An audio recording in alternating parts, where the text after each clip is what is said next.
Hello everybody, this is Graeme Anderson, and today I'm going to be looking at Circadians First Light. Now in this game you are a member of a group from Earth called the Circadians, and you have discovered a planet far away from home and have been tasked to open up negotiations with the inhabitants. You're trying to gather resources from the planet, but still respecting the new world and its ways and its inhabitants.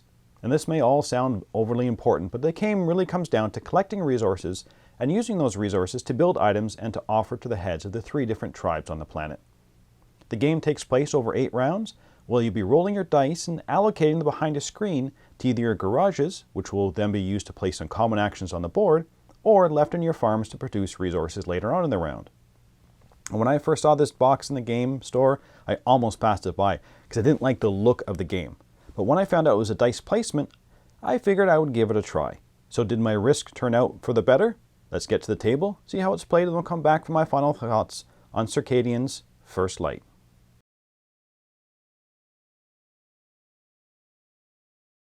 Here are Circadians set up on the table. There are 6 token slots around the main board, and you randomly place 1 gem cache tile in each one. Then, in all the spaces that show either 3 water symbols or a gem, put the appropriate pieces on those spaces. There are 6 location boards, and a headquarters board and a negotiation board. On the negotiation board, place the cylinders in the 12 spots on the left side of the board. And above the negotiation board, place the 3 characters. The green on the left, yellow in the middle, and the red on the right. Randomly pick the side for each one of the characters. On the laboratory, make 3 piles of garden tiles. On the foundry, 3 piles of upgrade tiles. Next, take the End of Era event card, then randomly place 7 event cards on top of it and place the rest of the event cards back in the box. Each player will then take a research base board, a screen, 3 dice of their color with the rest of their dice going near the Academy tile, and 10 water, 2 algae, and 2 power pieces. The player's harvestal will be placed in the middle of the main board. Then shuffle the character cards and deal 2 to each player, and they will decide which one to keep. Next, take the item cards and deal 4 to each player and draft them. That is, pick one and pass the rest of the cards to the person on your left. Do this until you have 3 cards in front of you and the last card will be discarded. You are now ready to play.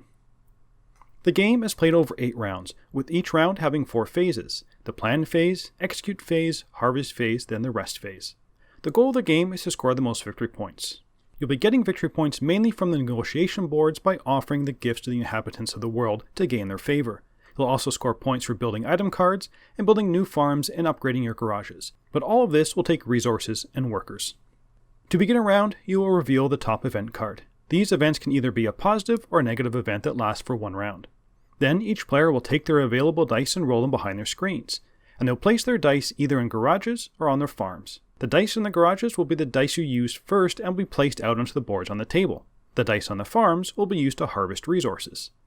Placing dice in your garages must be done from left to right, and all garages except for the first will cost algae to use them.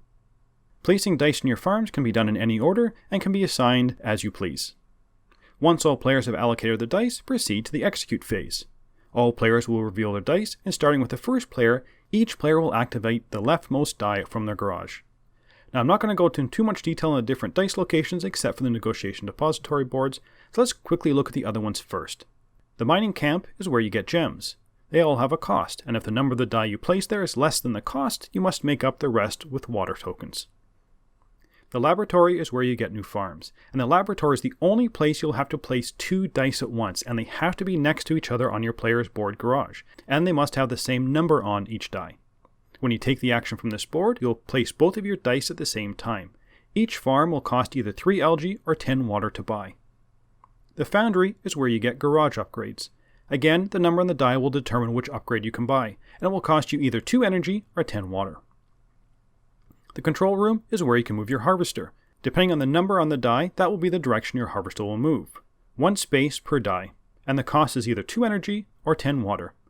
If your harvester is the first one to arrive in a spot with resources on it, you will immediately take those resources. The market will allow you to change one resource into another resource. The number on your die will also be the number of times you can perform the trade action. The Academy is where you get more dice into your available pool. The number of the die placed will determine which resource you have to pay, and you have 2 options: a few resources to get 1 die, or more resources to get 2 dice. Now, the negotiation board is where you're going to be giving gifts to the inhabitants. The board will show you how many resources are required to get a certain number of victory points at the end of the game. You'll place your die there and discard the resources. After actioning a die here, you will then get the clan ability to use once right away. You will then look at the advantages section. If there's still a cylinder in the same number as the die you just placed, you get one advantage.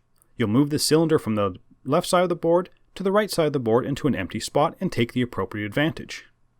Then you also have to look at the setbacks, and if the die you place matches one of those setbacks, you'll have to take the appropriate cylinder and move it to the right side of the board and suffer that setback. The way these setbacks works is also per clan, so if you place a die that makes the total value of a clan more than 8, you have to move a cylinder. But if someone placed a 6 in a different clan, and you place a 6 in a clan that has no other dice in it, then you do not have to move a cylinder during the setback because the clan does not meet any of the setback requirements. If you have a choice of setbacks, that is, the die that you place triggers more than one setback, you will only have to choose one. The final board is the depository and headquarters board. The depository section is used to build the item cards in your hand. You'll place a die in the column that matches the die value and pay the resources on the item card to build it. Depending on which row you placed your die, you will get different rewards. Move your harvester, gain one of your dice, or take 2 item cards into your hand. Finally, the headquarters section. Any dice that are placed here will be the first die actioned in a round before the first player takes their first die placement. These dice are actioned first, from left to right, and when they are actioned, the player will either get 2 item cards or 5 water before placing their die. So that's all this action spaces where you can place your die. If there's a die in your garage that you cannot or do not want to action, then you can move it and all the dice to the right of it to your cantina. For each die placed in the cantina, you will get 2 water. Finally, when all players have used their dice from their garage, we will go to the harvest phase. For any farm that produces, either through a die or automatically, you will collect those resources. Any farms that requires a die, there is a chart below that shows you how many resources you will get depending on the die value. Players will also get resources printed on the main board underneath their harvester. Once all players have their resources, we go to the rest phase. Here, players will return all their dice from the main boards with the exception of the negotiation board and the depository board.